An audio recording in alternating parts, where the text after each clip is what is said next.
ये जब तेलंगाना की सरकार दे पा रही है तो फिर आपको तकलीफ क्यों हो रही है? भाई तेलंगाना की सरकार इनको दे रही है और उससे फार्मर्स को, गरीबों को, और यहां पर आप तमाम लोगों के घर यहां पर हैं, इसमें से हार्डली आप लोग 2-3 लोग हैदराबाद के होंगे। आप बताइए कि बिजली कभी गई होगी, बारिश हुई तो, मगर साहब लोड शेडिंग होती है 5-5 घंटे की, 4-4 घंटे की नहीं होती है ना। तो तेलंगाना को, अच्छा तेलंगाना 99% अपने एनर्जी रिक्वायरमेंट को मीट कर रहा है, हाँ, अब उसके बावजूद भी अब आप देख रहे हैं कि तेलंगाना का जो एग्रीगेट टेक्निकल कमर्शियल लॉसेस है, जो डिस्ट्रीब्यूशन कंपनी को अगर पैसे नहीं मिले वो खाली 10% पर था और यूपी में 20% है। उसका जिम्मेदार कौन है बताइए आप?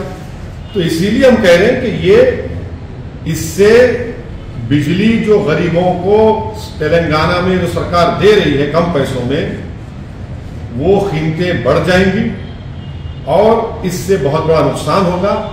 और अब याद रखिए कि बिजली अगर कीमती हो जाएगी तो कॉस्ट ऑफ लिविंग भी बढ़ जाएगा। अब भाई कभी फायदा तो हो रहा है ना गरीबों का, बिजली है, इंडस्ट्री, यहां पर नुकसान क्या है?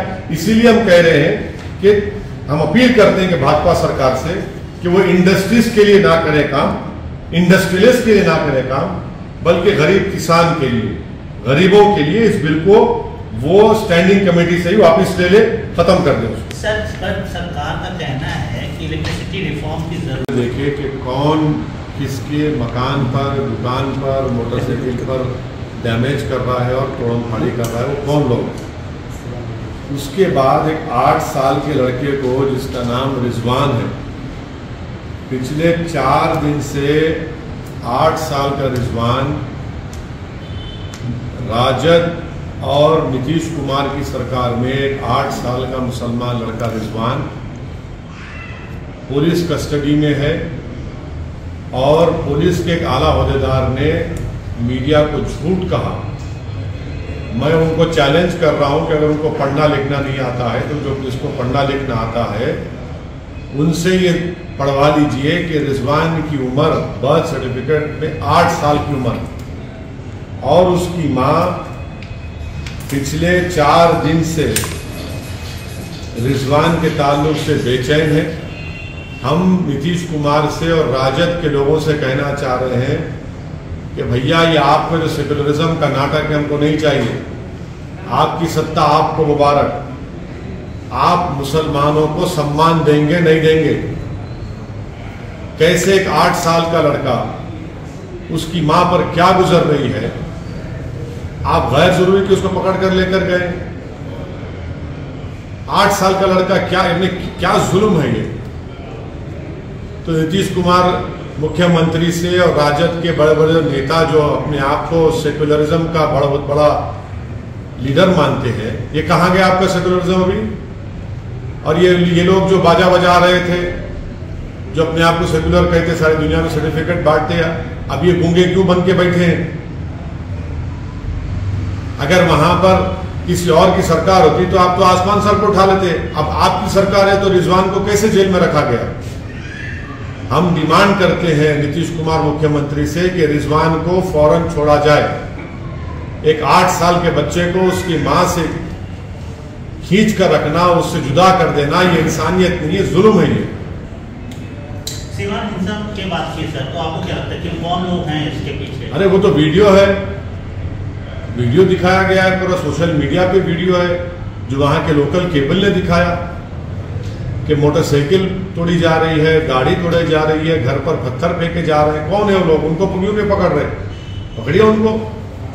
मगर एक 8 साल का लड़का रिजवान, बेचारे एक 8 साल के लड़के को आप उसकी मां से जुदा कर दिए। ये कौन सी आपकी सरकार है? कौन सी आप इंसानियत है? कहे का गवर्नेंस हो रहा है वहां पर? सर कल आप और तेलंगाना सरकार ने बीच में ये कौन सा नया पैंतरा है सर कि बिल्डिंग का नाम ये रखा जाए, वो रखा जाए? मुझे अफसोस इस बात का है कि आपको इस तरह सवाल करना पड़ रहा है कि पैतरा क्या है।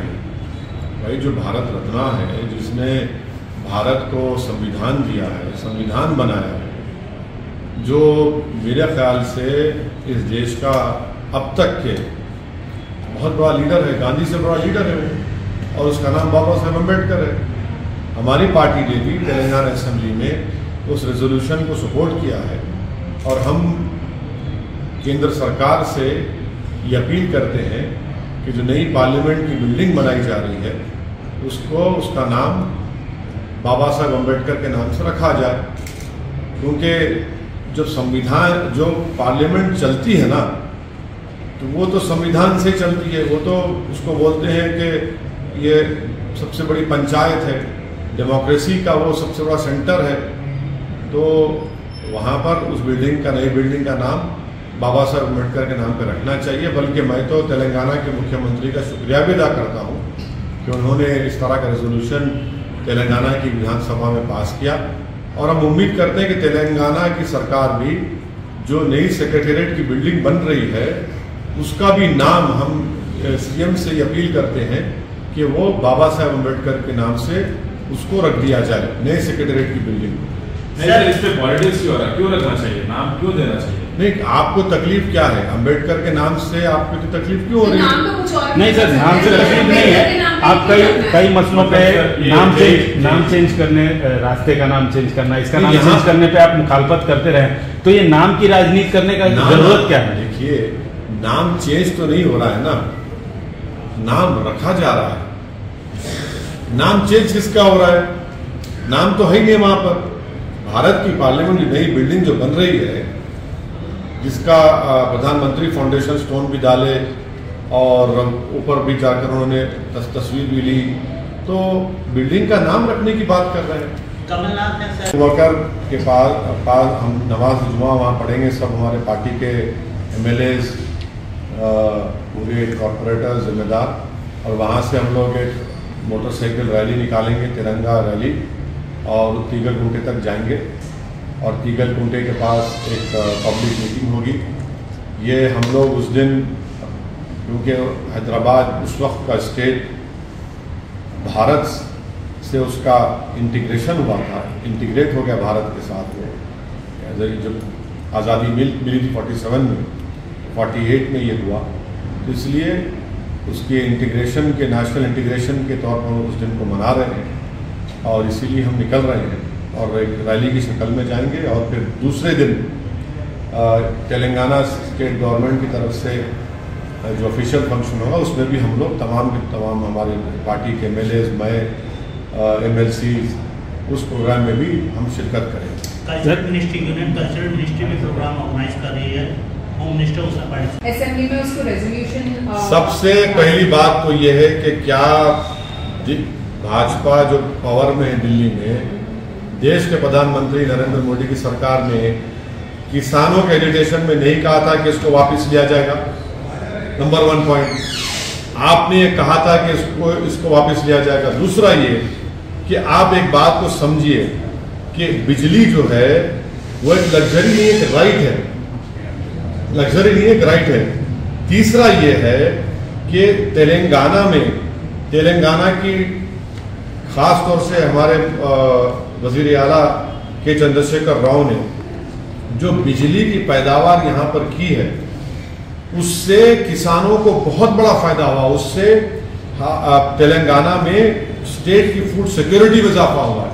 अब ये जो नया बिल लाया गया, मैंने जो पेश किया गया है पार्लियामेंट में, जिसको अब स्टैंडिंग कमेटी के हवाले किया गया है, वो देखिए यूनियन गवर्नमेंट तय करेगा रेट्स कितने होंगे। अब मैं आपको मिसाल दे रहा हूं, तेलंगाना में 2018-19 में 1 यूनिट की कीमत 6 रुपये 5 पैसे, तो यहां की तेलंगाना की सरकार ने इंडस्ट्रीज को चार्ज किया 7 रुपये 50 पैसे और स्मॉल कंज्यूमर को उसको दे रहे हैं 1 रुपया 45 पैसे में। तो देश के प्रधानमंत्री गरीबों को फायदा हो रहा है, तो क्यों खिलाफ हो रहे हैं उसके? देश के प्रधानमंत्री को इंडस्ट्रीज से पैसा लेकर उनको हाई चार्ज करके आप गरीबों को दे रहे हैं ना। 6 रुपये 5 पैसे पर यूनिट तेलंगाना में कॉस्ट है सप्लाई का 2018-19 का, उसको इंडस्ट्रीज को 7 रुपये 50 पैसे यूनिट, स्मॉल कंज्यूमर को 1 रुपया 45 पैसे पर यूनिट में दिया जा रहा है। तो भाई ये क्यों कर रहे हैं? ये इंडस्ट्रीज को क्यों फायदा पहुंचाना चाहते हैं बीजेपी वाले? गरीबों को नुकसान क्यों पहुंचाना चाहते हैं आप? हम जानते हैं कि जिनके एयरक्राफ्ट पर प्रधानमंत्री फिरते हैं वो तो पावर किंग बने हुए हैं। अब सुन लीजिए दूसरी बात ये सुन लीजिए कि तेलंगाना में 2018-19 में तेलंगाना की सरकार ने सब्सिडी दी है फार्मर्स को, मुझे लंबा जवाब है, 3,705 करोड़ रुपए 2018-19 में। रिवाइज एस्टिमेट 19-20 का था 5,984 करोड़। 2021 में हुआ 7,587 करोड़। अरे भाई, ये जब तेलंगाना की सरकार दे पा रही